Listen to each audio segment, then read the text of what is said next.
Assalamu alaikum wa rahmatullahi wa barakatuh to some of you, and peace out to the rest of you. Hit the share button because the message is more important than the messenger.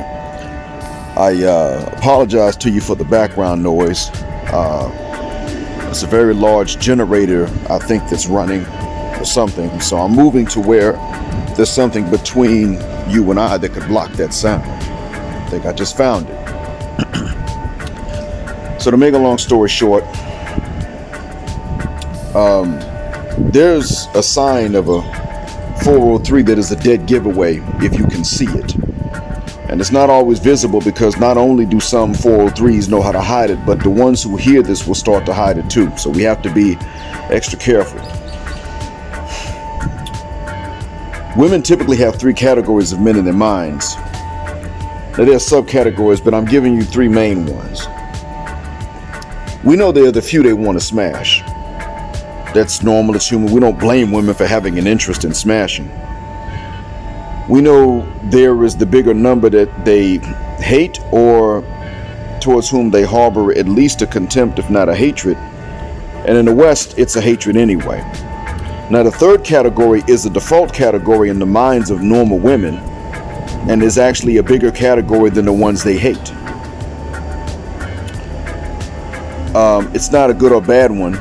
It's just a stranger category, a normal category, but it's a default category, but it's for the unknowns of whose existence women are still aware, for reasons such as being a new colleague or a new classmate, but being the guy that a lady does not know well. Now, when you're in that category, you're not invisible to her because you're not an anonymous stranger on the street just passing by on a sidewalk or in another car. But you're also not necessarily a low-down piece of crap in her eyes because of some bad thing that she knows about you. And you're not the guy that she wants to smash because women don't typically want to smash most guys they see, and there's nothing wrong with them or you for that. You're a normal man until you're proven abnormal in any good or bad way. Now, generally, it takes a non-O, a non-304, a non-403 to be able to see you as such. A woman that ain't loose. Got it? O's, on the other hand, are different. See, remember that the women with the lowest and the worst opinions of men are some kind of O. The strippers or they're women that outright sell the box. Now, men pay them to either strip or pay them to strip and go all the way. Either way, they charge directly just cash for their intimacy of some degree. They see men the way that hyper-selected men see women because hyper-selected men don't even know which kinds of women won't cheat with them on their boyfriends or husbands. Those men don't know who that is. Who is it that won't cheat? They don't know.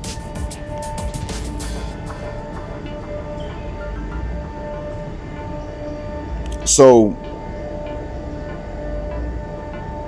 as far as they can tell, all women will cheat with them. That means they're cheating on someone. And as far as scrippers and box for cash vendors can tell, all men will pay some cash to rent the box, even if they're already paying another woman more cash and more than cash in the form of a title and a pretend commitment, which they're obviously not honoring if they're willing to pay directly pay directly cash for the box. So these women who are loose, but in the face of men's looks and not their cash, in other words, they ain't selling the box, but they still getting high body counts, are the ones that are going to find men to be either those whom they want to smash or useless half men that they even hate. The in-between category in which men start by default, because we start off as unknown strangers but we're known to exist, is now gone. That category is not only too logical, but it's too easy. It's too nice to men. It gives us the benefit of the doubt. And that's reason enough for bitter broads to trash that category and start off hypercritical of most of us. The only third category left for these loose women is a category of men who are simply invisible. And for us to be that to a loose woman, there has to be a crowd of men in which we can become anonymous and unknown by just not standing out. But we need those crowds into which we can easily blend. This is why it is that you don't want to be a guy with a neck beard. You don't want to be so bad and out of shape looking to these women. You got to know how those appearances are.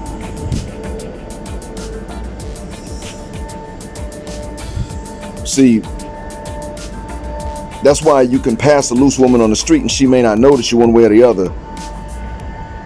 But if she did, she'd have a negative view of you or me in most cases, because we're statistically not likely to be her type visually anyway. And that third category that's neutral is also gone. So understand this.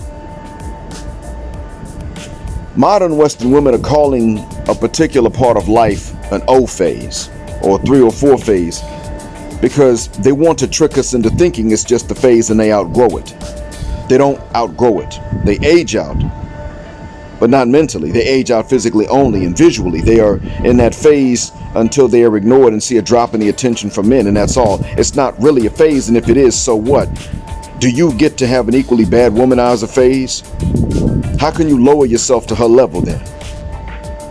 See, you can't stoop that low in most cases, gentlemen. You just can't. Not your fault. Not hers either. Until she starts to demand that you have more experience than her, while she refuses to limit her bedroom experiences and body count. And at that point, it does become her fault that you can't get the same body count, because she won't let most of us practice on her, but she's demanding that we be well practiced. So she's making what could be a right decision, but for the wrong reasons. It ain't nothing about chastity. She's just saying no because, well, she can go through a 3 or 4 phase with a still relatively high number of men while shutting out most men. However, you in a normal situation as a normal man cannot lower yourself to her same body count, and therefore you can't technically deserve a woman that went through an O phase or is just an even just the O even right now at this point. So you can settle, but what bad can you actually do that will make you deserve that outside of committing some crimes of a deviant nature below the waist? I don't even want to get into the details to explain what I mean in that case. So when these broads say they had a phase, don't believe it's a phase. And even if it is, it has permanent consequences to you without you even being the O. And one of them is that she can't see you in a balanced way or as anything in any healthy middle of any spectrum.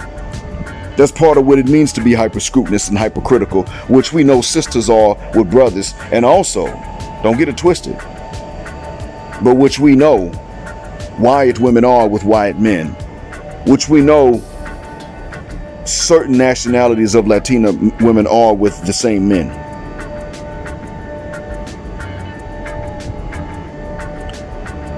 She has to see you as either sexually appealing or as not even really a man. And yes, they are basing their assessments of our manhood by how we look, in case you haven't noticed. I hope that what I told you helps you to spot a O or 304, if you want to call them that, or 403.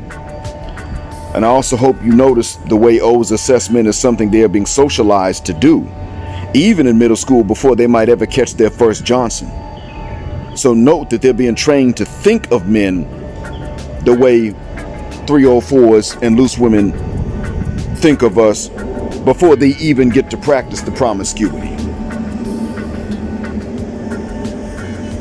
Now that I've explained this, before I go, I ask you this. How many Westernicians do you know that aren't this way in their assessments of men? I truly hope that what I've said benefits you. Thank you for listening, and as always, black heart, black mind, black out, assalamu alaikum, and black heterosexual non-select male power just because they don't like it, and black patriarchy until extinction or judgment day.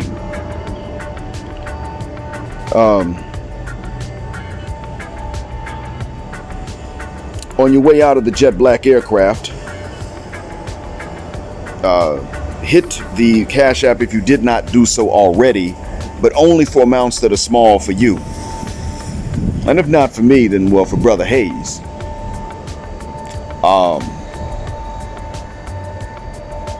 As always, thank you for flying with us on Jet Black Airways, where jet black is also a verb. Keep jetting black with us until the wings and the wheels fall off. Gender, justice,